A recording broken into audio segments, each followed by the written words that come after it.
Сайн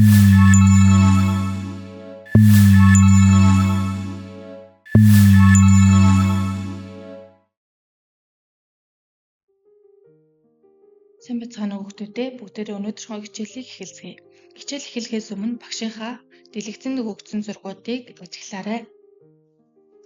Эхний зураг нь, хоёр дахь зураг нь, гурав дахь зураг нь. Эдгээр гурван зургийг ажиглаад хоорондоо ямар шинж чанараараа ижил төсөөтэй байна дотроо бодоорой.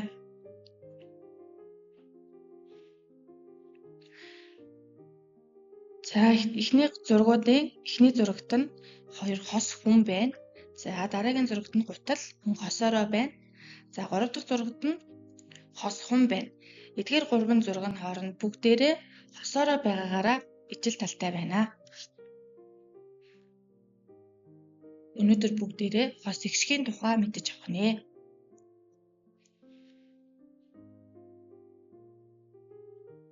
Монгол хэлэнд хос ихшгийг ихшиг болон хагас игийн нийлэмжээр бичдэг бол монгол бичигт хэд хэдэн нийлэмжээр бичдэг бахнэ.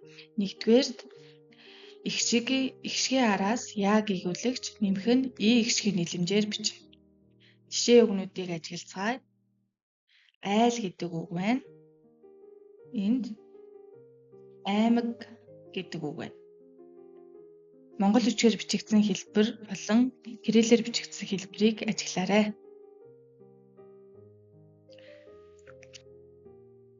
За дараагийн маань хос ихшиг нь түрүүний маань дурдсан нийлэмжээр бүтсэн и гэсэн хос ихшиг байна. Жишээнүүдийг хамтдаа уншицгаая.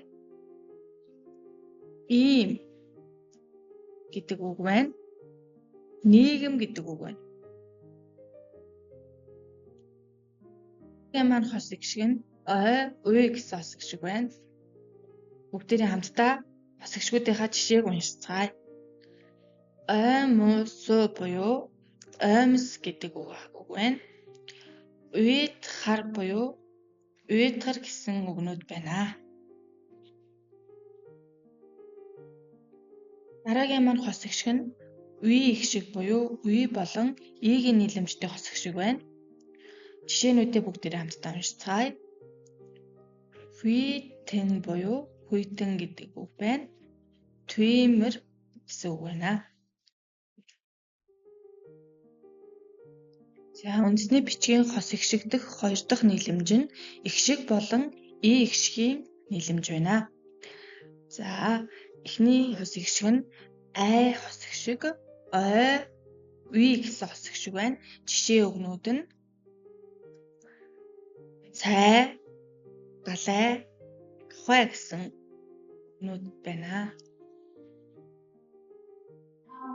Үндэсний бичгийн хос ихшигт түүх уламжлалаар бичигдэх цөөхөн хэдэн үгнүүд байдаг.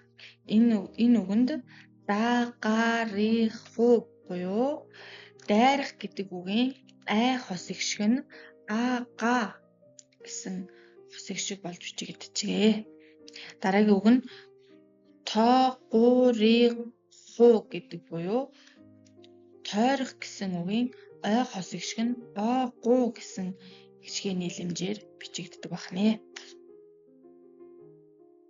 Дараагийн удаа аюуху буюу айх гэсэн үгийн ай хос ихшиг нь аю хэмээн өвөрмцөөр бичигддэг бахна. За дараа нь гуюуху буюу гуйх гэсэн үгийн уй хос ихшиг нь ую гэсэн ихшгийн нийлэмжээр өвөрмөж бичигддэг бахнэ.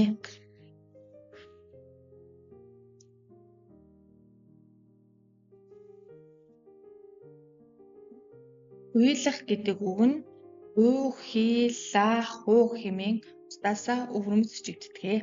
Түүхэн уламжлал хос ихшгийн өвд түүхэн уламжлалаар бичигддэг цөөн хэдэн үгсүүд байдаг. Та бүгдээрээ хос ихшгээ үзэж дууслаа. Одоо даалгавар 1-ийг ажиллацгаая. Гальгийг монгол бичгээр бичээрэй.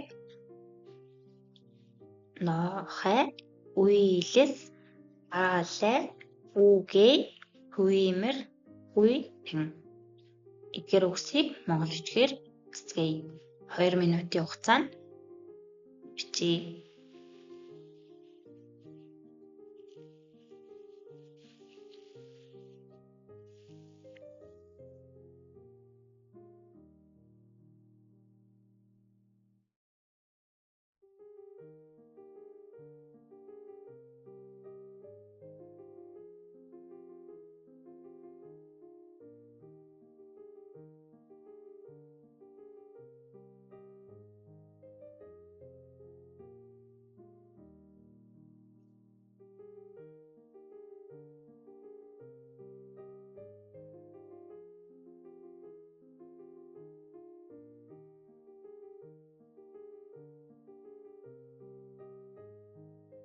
Та бүгдээрээ хариултаа тулгацгаая.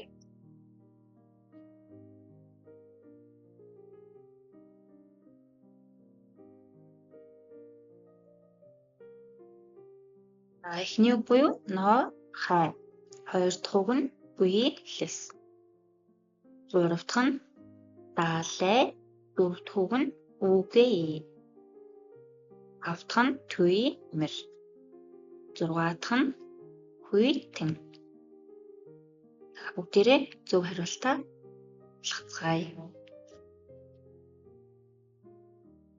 За дараагийн даалгавар болох даалгавар 2-ыг ажиллацгаая. Дараах тааврыг хаагаад хариултаа үндэсний бичгээр бичээрэй. Таавар. Чи бус нэгдэрч нойтон болох үйл дээр чилгэр 2 шилэг нэмтэл харих болон хүний ухамсар тал сааталд орох бицлогийн болчихлоо. Таавраа сайн бодоод таагаарай.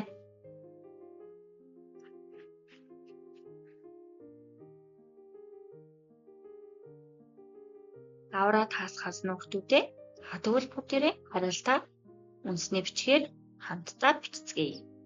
Чи бус нэвтэрч нойтон болох үйл дээр гэдэг нь нор гэсэн үйл үг байх нь. За тэгвэл дээр чилгэр 2 шилэг нэмтэл тарих болон хүний ухамсар тал сааталд орох бицлогийн болчихлоо. Гэдэг нь 2 шилэг нэмээд нойр гэсэн үг байна. Та нар нойр гэсэн үг олсон гэж багш итгэж байна.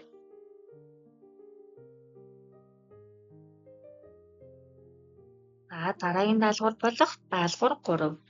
Дараах тааврыг таагаад хариултаа үндэсний бичгээр бичээрэй. Хөө нүүрс зэргийн өнгө дээр 2 шилэг нэмтэл хүний ертөнцийн хамгийн сайхан хос өнгийн бэлэгдэлт нэр болчихов. Таавраа таагаад сайн бодоод таарай.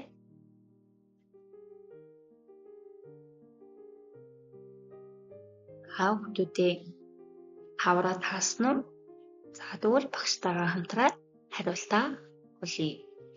Хөө нүүрс зэргийн өнгө дээр хөө нүүрс ямар өнгөтэй гэхлээ хүүхдүүдээ мэдээд хар. Харыг хара чин. 2 шилэг нэмтэл за хар гэдэг өнгөн дээрээ 2 шилэг нэмье. Хүний ертөнцийн хамгийн сайхан хос өнгийн бэлэгдэлт нэр болчихвоо. За тэгвэл 2 шилэг нэмээд уншиж үзье. Хайр гэдэг нь хүний ертөнцийн хамгийн сайхан хос өнгийн бэлэгдэлт нэр байх нэ.